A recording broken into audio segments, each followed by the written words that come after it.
when we talk about AI as being situated, so you can consider robotics as particularly if they have some kind of intelligence in them as also being a case of embodied AI.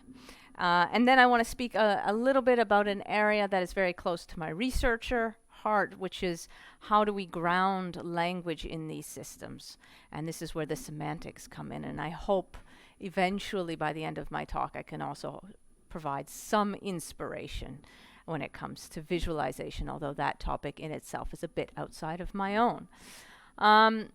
Yeah, Örebro University, many people, I guess, know where it is and know about it. I think one of the things that is worth mentioning is that at the university, we have a fairly large center that is focusing on specifically the intersection between AI and robotics. And when we're talking about robotics in this context, we're not referring to only those industrial robotics that we looked at, for example, in the previous speaker, but also very much on autonomous systems. So looking at, for example, autonomous heavy vehicles or other types of mobile robots that could be in domestic environments. And we focus very much on what we say are the perceptual and cognitive abilities of these types of machines. So we're not interested in building them, but rather looking at the software side. So how do we endow these machines with capabilities that allow them to perceive in their environment and interact in their environment?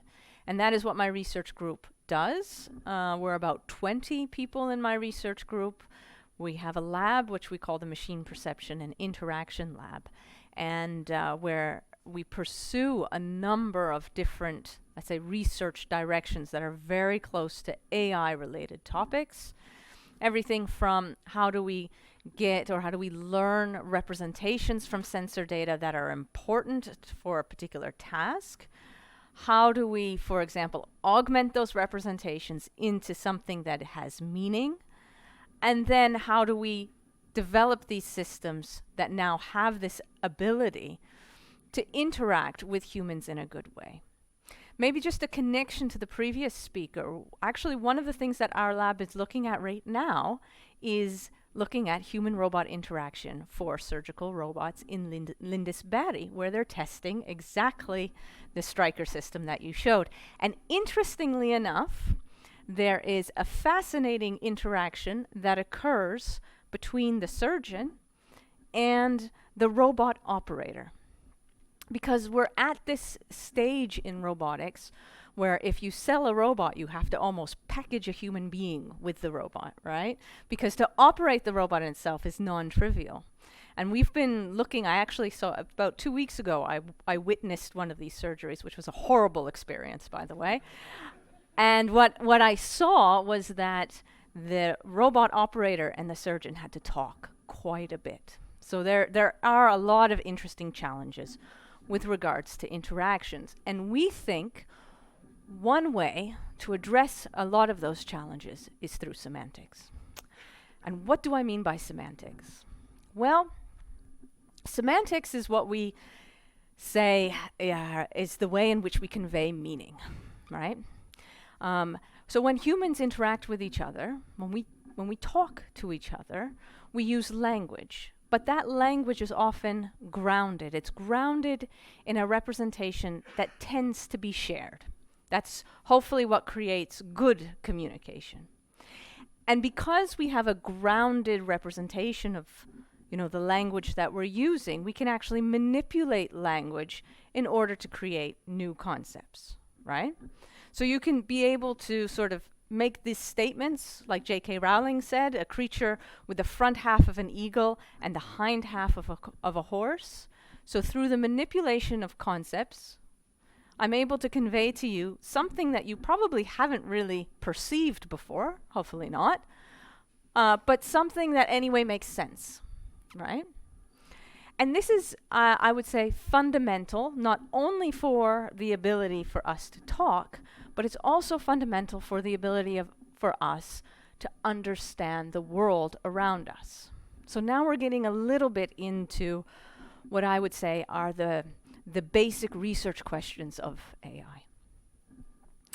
So for example, imagine you have a situated agent, a robot, who is supposed to operate in this world. And one of the things that robots interact with are people and objects. And if you look at objects and the objects around us, they have very interesting semantics. They have very interesting meaning. Some of them are obvious, but the majority of the properties of the objects around us are actually not obvious. In fact, the majority of the properties of the objects around us are learned. For example, if you take permanence, the fact that an object doesn't just mysteriously disappear just because it's out of sight.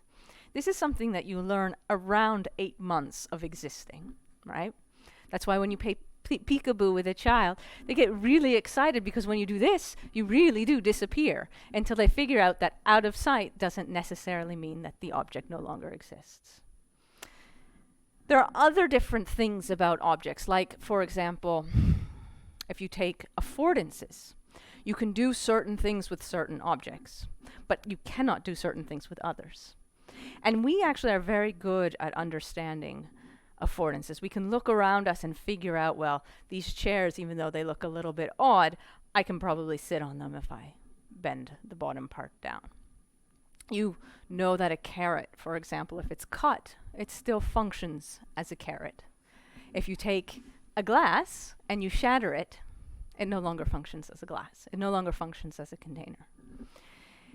So why am I telling you all of this? Well, we were talking about interaction. Wouldn't it be great if we could just talk to a lot of these systems?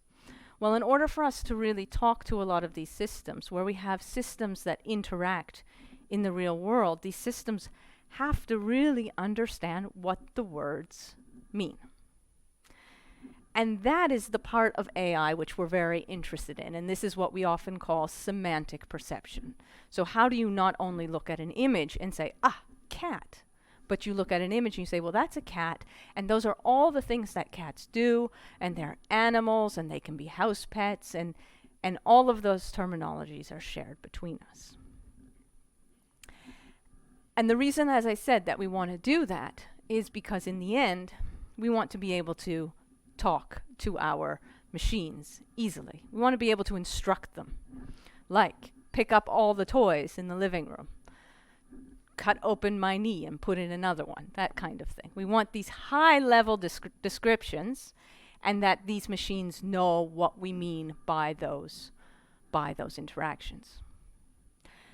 And what I would like to argue here is that if we can lift our interaction to a semantic level, not only will we get better machines, better interactions between human and machines, but we can actually improve AI in itself.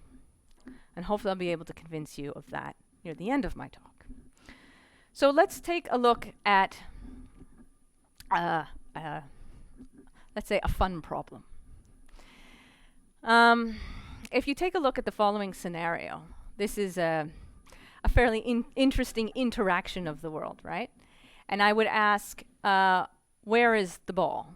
And you would say it is in the box, right? Very, very straightforward.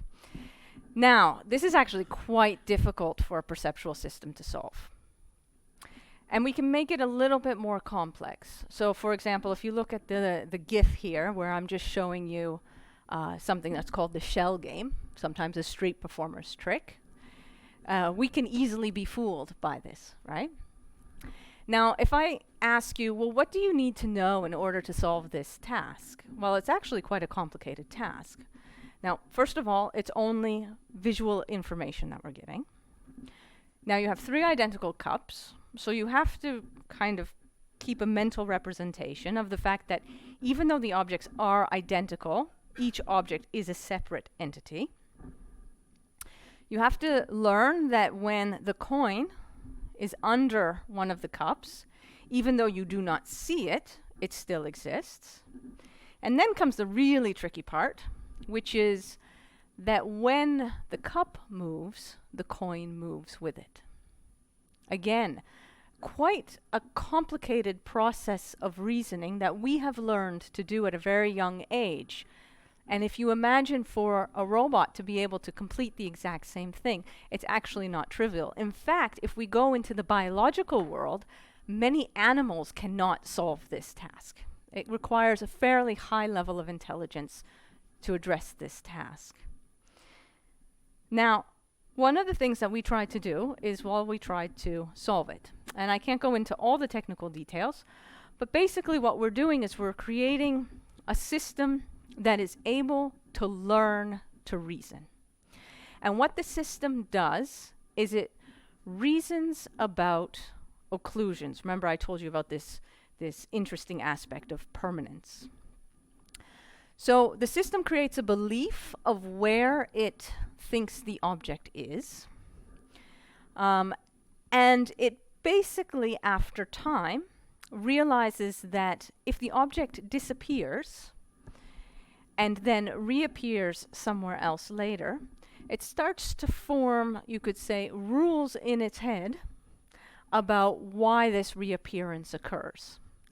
And through enough interaction, the system is able to learn that if one object is occluded by another and doesn't reappear, then it assumes that those two objects are connected. So if my hand moves, it is connected to the pointer because I haven't seen the pointer elsewhere. It seems like some complex logic, but actually AI is really good at this type of reasoning. This is the type of AI that we've had proving mathematical theorems 20 years ago. AI is very good at handling facts and rules about the world. It just needs enough data to create those facts and rules about the world. And that is what we've done here to solve this challenge. And the reason why I'm telling you this is because in the next kind of sequence of slides, I'll show you a little bit of a scenario that is a bit of a scale up of this. So we have these systems, right? We have these systems that are able to look at the world, to look at visual data, and to reason about the objects in the world. Now, one of the things that we tried to do, together with Saab and also with Vricon at the time, was to see whether or not it was possible not to do this on a tabletop setting where you have these complex interactions, but to see whether it was possible to do this with hundreds of thousands of objects. And we thought to ourselves, what kind of scenario exists where we could have hundreds of thousands of objects? And we thought, well, take a city. There you have hundreds of thousands of objects. So what we did is we took these satellite images, working with Leif actually at the time, and we just did very simple sort of image processing methods where we go around and we identify what every object is. No-brainer. This standard off-the-shelf AI methods can do without any problem whatsoever. Now, for each and every object that we identified in like a rudimentary class, what we then did is we went online, we used open sources of information to find out a little bit more about what that object was. So for example, we had a building. We knew the building was at a certain address. We knew that type of building probably was a restaurant or probably was a school. Now, what we did as the next step is we tried to enable richer interactions between humans and this system. So we imagine these kinds of scenarios where a human is asking a particular query. Like, for example, you imagine you have a satellite image of a city, and you ask, where are all the shelters? I'm not asking where all the schools are. I'm not asking where all the buildings are. I'm asking about a concept, a new semantic concept that I haven't really told you, or I haven't trained the system on learning the label shelter. But what I have given the system is I've given the system an ontology, which tells me that shelters can be buildings, and schools are buildings, and therefore schools can be shelters, right? The logic, again, coming into play. And then we're able to kind of answer this query, and we're able to also nuance these queries. So find all regions that are close to schools and far, for example, if we wanted to say far from a flooded area. And how do we get these flooded areas? Well, actually, you can either reason about what's in the image, or you can take these kind of images and you can actually flood it in simulation. So what we're able to do then is we're able to take this particular scenario, which is actually image data, we're able to put it into a mixed reality where we get both our image data, but then we put basically an artificial flood here, and we issue the query again, where are the shelters? And because we have a semantic representation of this world, which is actually represented very much by this ontology, the query will be answered, and it will never give you an answer of a building that is underwater, because it is no longer valid in this world, right? So you're getting this high-level reasoning not only about the image data, but also about, you know, possible scenarios. And this is actually a very valid tool. Now, I told you that I wanted to convince you about the fact that not only are these kind of systems that are now semantically enhanced good for interaction, but could be also good for AI. So here's an example of where we want to actually dig in and see if we can leverage from this semantic representation to do better AI. So let's suppose it's not a human asking a query. Let's suppose instead we have a, in this case, recreational drone who's going to query the same system. And this time it says, well, I want to fly from point A to point B, but I want to avoid water. I don't want to fly over water because I could fall out of the sky, and I don't want to land in water. Now, in a city like Stockholm, this could actually be quite a challenge, right? So you give this kind of scenario, we give all the image data, and don't forget that behind all of this, we have this very nice semantically enhanced representation of this world that we can learn from and reason upon. And what we then do is we feed this constraint. So fly from point A to point B, but avoid water, to a path planner. Now in AI, if you're not familiar, path planning is, you know, one of the things that AI algorithms do. The challenge is, of course, for a path planning algorithm to plan in 3D space, it takes a long time. But the fact that we're able to say that we would like to avoid water actually can help that path planning algorithm. So the semantics of the world helps the algorithm, because we have this ability not only to reason about, let's say, the actual query in itself, but to reason about the objects in the world. So if we would use standard path planning techniques, it would take a long time to figure out where could I possibly plan a path to satisfy that constraint. Just out of curiosity, how would you satisfy the constraint? Where would you fly the drone in order to avoid water? Exactly, bridges. And our semantic representation has all that information. It understands that in this image there are bridges. It also understands that bridges connect two pieces of water. So what does it do? Well, it basically uses that semantic information to find a path very, very quickly. And in fact, we were able to show how this path planner, which is basically searching in 3D space, is able to prune the search tree so that it converges onto a path faster. And it does that at a semantic level, and you see that it starts using bridges to solve the problem. And in fact, we've actually looked at the details of the timing in order to actually reach a much faster planning time for this drone. And I just want to show you one more example of, again, how we're using semantics in order to improve AI. I'm not going to go through so much detail because I'm running out of time, but this is a particular case where what we're looking at is we're looking at classification performance. So we've all maybe worked with this, is that when we're doing image processing techniques, we tend to get a lot of errors from our AI methods in actually classifying what's in the image. If we looked at that satellite data that we were looking at, one thing that we consistently saw was that we had problems with shadows. And this is, of course, because the satellites are taking the images at around the same time. There are always shadows that are being cast by buildings. What happens then is that the shadows tend to get misclassified as water. It's a bit of a pain. So we asked ourselves, can we use the semantics of the world in order to reason about the errors? And what we did here is that we reasoned again about the world, that most likely there are not big bodies of water that are adjacent to buildings, at least not everywhere. And what we did is we were able to kind of pick out the areas of the image where we were very unsure about the quality of the classification. And we used the semantics in order to trigger basically a new learning task. This is like the equivalent of allowing an AI to develop its own curriculum.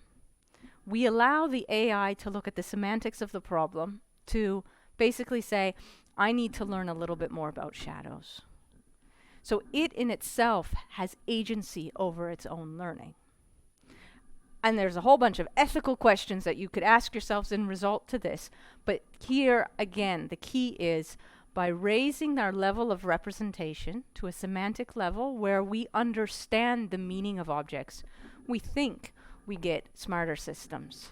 Smarter systems in terms of systems that can interact with us, but also smarter systems that uses the semantics to actually make these low-level algorithms work better. Thank you very much.